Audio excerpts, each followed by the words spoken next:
दोस्तों आज हम बात करने वाले हैं पीईपी के बारे में, यानी कि पोस्ट एक्सपोजर प्रोफाइलेक्सिस।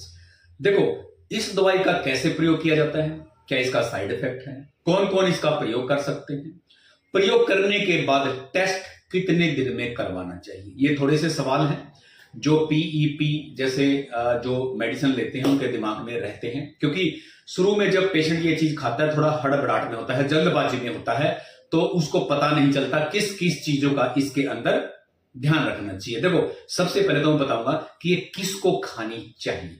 ठीक है, मान लो कि आपका किसी के साथ एक्सपोजर हो जाता है और आपको डाउट है कि इसको एचआईवी पॉजिटिव हो सकता है। बहुत केस में क्या होता है, जिसके साथ आपका एक्सपोजर होता है उसका भी किसी के साथ एक्सपोजर हो जाता है और वो विंडो पीरियड्स के अंदर होता है, यानी कि विंडो पीरियड उसका पूरा नहीं होता, तो उसका टेस्ट करेंगे तो नेगेटिव आएगा। जैसे आपका उसके साथ एक्सपोजर हुआ तो आपका भी टेस्ट करेंगे तो नेगेटिव आएगा। तो देखो, पॉजिटिव आने के लिए विंडो पीरियड्स पूरा करना होता है। और जो पीईपी जो मेडिकेशन है, दवाई है, इसको 72 आवर्स के अंदर लेना होता है। अगर आप टेस्ट का इंतजार करोगे तो फिर समय निकल जाता है दवाई खाने का। तो इसमें क्या होता है, ये एक इमरजेंसी पिल होती है, दवाई होती है, बिल्कुल इमरजेंसी वाली। देखो, ज्यादातर कौन प्रयोग करते हैं, ज्यादातर डॉक्टर्स, नर्सिस, लेबोरेटरी टेक्नीशियन। मान लो एक एग्जांपल देता हूं, मान लो कि किसी बड़े हॉस्पिटल में, सरकारी या फिर प्राइवेट हॉस्पिटल में आप किसी का ट्रीटमेंट करते हैं। मान लो डॉक्टर ऑपरेशन करता है, ऑपरेशन करने से पहले उसका वायरल मार्कर टेस्ट होता है। वायरल मार्कर में काफी सारे टेस्ट आते हैं, जैसे हेपेटाइटिस बी आता है, हेपेटाइटिस सी आता है, वीडीआरएल आता है, एचआईवी भी उसके अंदर आता है। ठीक है, अब मान लो कि जैसे एचआईवी टेस्ट किया, एचआईवी आ जाता है पॉजिटिव, या फिर कोई ऐसा पेशेंट है ऑलरेडी उसकी एआरटी की दवाई चली हुई है, पहले से दवाई चली हुई है और उसका कोई ऑपरेशन करना पड़ जाता है, तो वो एक नॉन पेशेंट होता है। नॉन यानी कि पता होता है कि इसको एचआईवी पॉजिटिव है। तो देखो, जब एचआईवी पॉजिटिव है तो जो पूरा स्टाफ होता है उसको सावधानी बरतने की जरूरत होती है कि उसको पता है कि एचआईवी पॉजिटिव है। अब एचआईवी पॉजिटिव कोई प्रॉब्लम आ सकती है, ऐसा तो है नहीं कि एचआईवी पॉजिटिव होने के बाद आप ईआरटी की दवाई खाते हैं तो किडनी प्रॉब्लम नहीं आएगी, लिवर में नहीं आएगी, हार्ट में नहीं आएगी। देखो, अगर किसी को एचआईवी पॉजिटिव नहीं होता, जब भी तो किसी को kidney, liver, heart, blood pressure, sugar, ऐसी प्रॉब्लम आ जाती है ना, तो एचआईवी पॉजिटिव को भी ऐसी चीजें आ जाती हैं। तो मान लो किसी को किडनी स्टोन हो चुकी है एचआईवी पॉजिटिव होने के बाद और उसकी एआरटी की दवाई चली हुई है, तो उस कंडीशन में भी जो जैसे लेबोरेटरी वाला टेस्ट करेगा तो लेबोरेटरी वाले को पता होता है कि इसका एचआईवी पॉजिटिव है।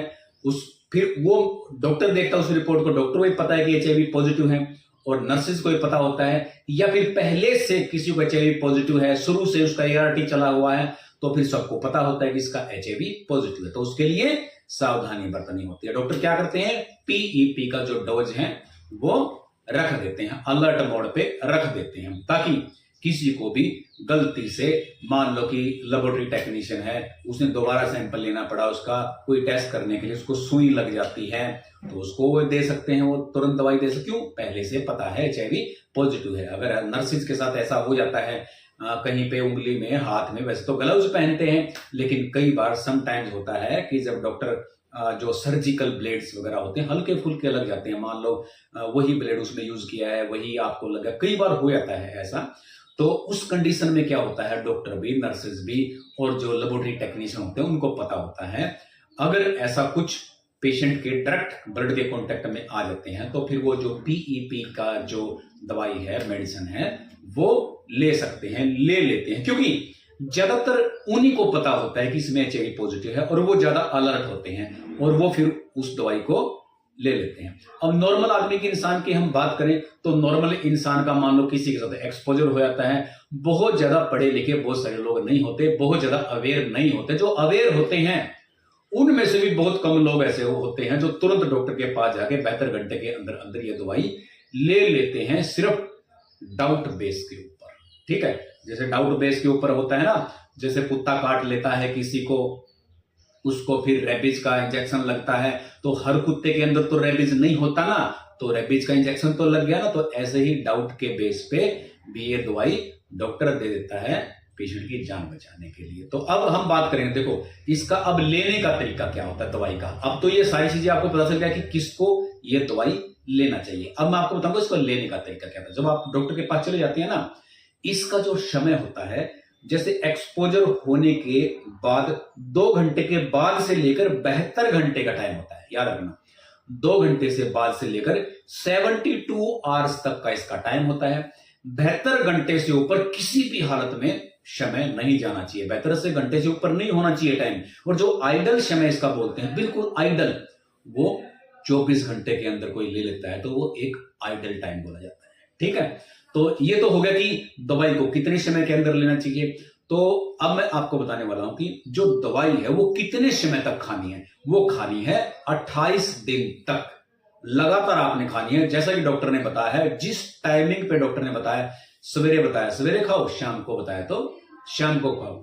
तो दवाई को आपने बिल्कुल भी मिस नहीं करना, ये मैं आपको बता देता हूं। दवाई को बिल्कुल भी मिस नहीं करना है। बाई चांस गलती से अगर दवाई मिस भी हो जाती है, मान लो 2 घंटे हो गए, 4 घंटे, मान लो 8 बजे लेनी है आपने, 10 11 बज गए, 12 बज गए, जब भी याद आए तुरंत ले सकते हैं। ठीक है, अगर मान लो 10 घंटे लेट हो गया, मैं आपको पूरा बताऊंगा, 10 घंटे लेट हो जब भी आप ले सकते हैं। 24 घंटे लेट हो जाते हैं तो तब भी ले सकते हैं। लेकिन एक यहां पे बात मैं जोड़ना चाहूंगा, अगर आपको 48 घंटे से ज्यादा हो जाते हैं, ध्यान रखना मेरी बात को, अगर 48 घंटे से ज्यादा हो जाते हैं तो जो पीईपी यानी कि पोस्ट एक्सपोजर प्रोफाइलैक्सिस, जो दवाई आप खा रहे हैं वो आपको बंद कर देनी चाहिए। उसके बाद उसका असर नहीं होगा अगर आपने वो दवाई बीच में छोड़ दी है तो। देखो, दवाई खाते खाते आपको कुछ साइड इफेक्ट हो सकते हैं। नोजिया, उल्टी करने का मन ऐसा हो सकता है, हल्का फुल्का उल्टी भी आ सकती है, सिर दर्द हो सकता है, कुछ ऐसा छोटे मोटे लक्षण है जो आ सकते हैं। इसके अलावा अगर कोई लक्षण आते हैं ना तो आपने तुरंत डॉक्टर से आपने क्या करना है, कंसल्ट करना है। और जो आप दवाई खा रहे हैं 28 दिन तक, उसके बीच में अगर आप किसी से यौन संबंध बनाते हैं, मेरी पर्सनल राय तो ये है कि इन बिटवीन आपने यौन संबंध नहीं बनाने हैं। बाई चांस आप ऐसा करते भी हैं तो फिर आपने क्या करना है, सेफ्टी का प्रयोग करना है। ठीक है, सेफ्टी का प्रयोग इसमें कर सकते हैं।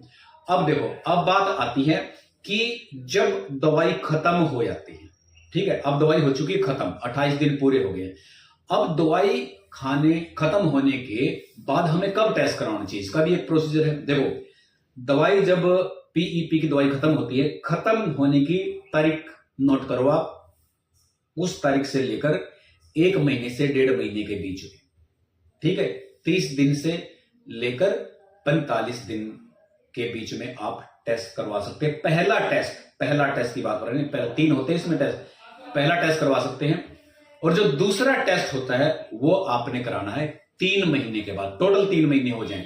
ठीक है, जिस दिन दवाई बंद हुई है उससे 3 महीने के बाद, अगले दिन करा सकते हैं 3 महीने के बाद, उसके 3 महीने के बाद, फिर 3 महीने के बाद, यानी कि आपने टोटल 6 महीने के अंदर 3 बार टेस्ट करवाना है। उससे फिर क्या होता है, ये कंफर्म हो जाता है कि आप एचआईवी पॉजिटिव हैं, नेगेटिव है, यानी कि उस दवाई ने काम किया कि नहीं किया। अब बात आ जाती है कि बहुत सारे पेशेंट हमसे ये भी पूछते हैं कि जो पीईपी जो आप खाते हो उसका कितने % असर होता है हमारी बॉडी के अंदर। देखो, आइडियली मैं आपको बताता हूं कि अगर आप इसको समय से ले लेते हैं, 24 घंटे के अंदर ले लेते हैं, तो फिर इसका जो असर होता है मोर देन 80% के आसपास ये इफेक्टिव होती है। मोर देन 80%, देखो 90% भी हो सकती है, 95 भी हो सकती है, लेकिन मोर देन 80% के आसपास ये इफेक्टिव होती है। मैं एक चीज बताना चाहूंगा, ये एचआईवी का क्योर नहीं है, ठीक है, ये सिर्फ रोकने के लिए है। मतलब कि ऐसा नहीं है कि आपको ये विंडो 72 आवर्स जो निकल गए उसके बाद भी आप ये दवाई खाओगे तो एचआईवी ठीक हो जाएगा, नहीं होएगा ठीक। 72 घंटे के अंदर अंदर। अब ये दवाई करती क्या है, ये एचआईवी का जो जीनोम्स होते हैं ना, तो जो जेनेटिकली उसका बेस बनता है हमारी बॉडी के अंदर। बेस कहां पे बनेगा जाके, बेस बनेगा हमारे टी सेल के अंदर जाके, तो उस बेस को बनने से रोकती है ये दवाई। जब बेस ही नहीं बनेगा, देखो 72 घंटे के बाद बेस बनना शुरू होता है। 72 घंटे से पहले दवाई ले लेंगे तो फिर एचआईवी का जो बेस है, यानी कि जेनेटिकली जो बनना शुरू होता है, वो नहीं बनेगा तो फिर क्या होगा, हमें एचआईवी नहीं होगा, यानी कि रुक जाता है एचआईवी। यहां पे मैं आपको एक बात और बीच में जोड़ना चाहूंगा कि जब आप ये दवाई खाते हैं, यानी कि पीईपी की दवाई आप खाते हैं, तो इसके बीच में आपने एंटासिड, जैसे किसी को एसिड की प्रॉब्लम होती है ना, तो एंटासिड की दवाई, मल्टीविटामिन की, जैसे आपने आयरन की गोलियां आपने नहीं खानी है। तो दोस्तों, इससे रिलेटेड यानी कि पीईपी से रिलेटेड अगर आपने कोई भी सवाल पूछना है कि भी एचआईवी के अंदर पीईपी की दवाई कब खानी चाहिए, कब तक खानी चाहिए, अगर आपके दिमाग में चीज क्लियर हो चुकी है तो बहुत अच्छी बात है। अगर फिर भी आपको कोई डाउट लगता है एचआईवी से रिलेटेड, पीईपी से रिलेटेड, तो आप मेरे से मैसेज करके पूछ सकते हैं।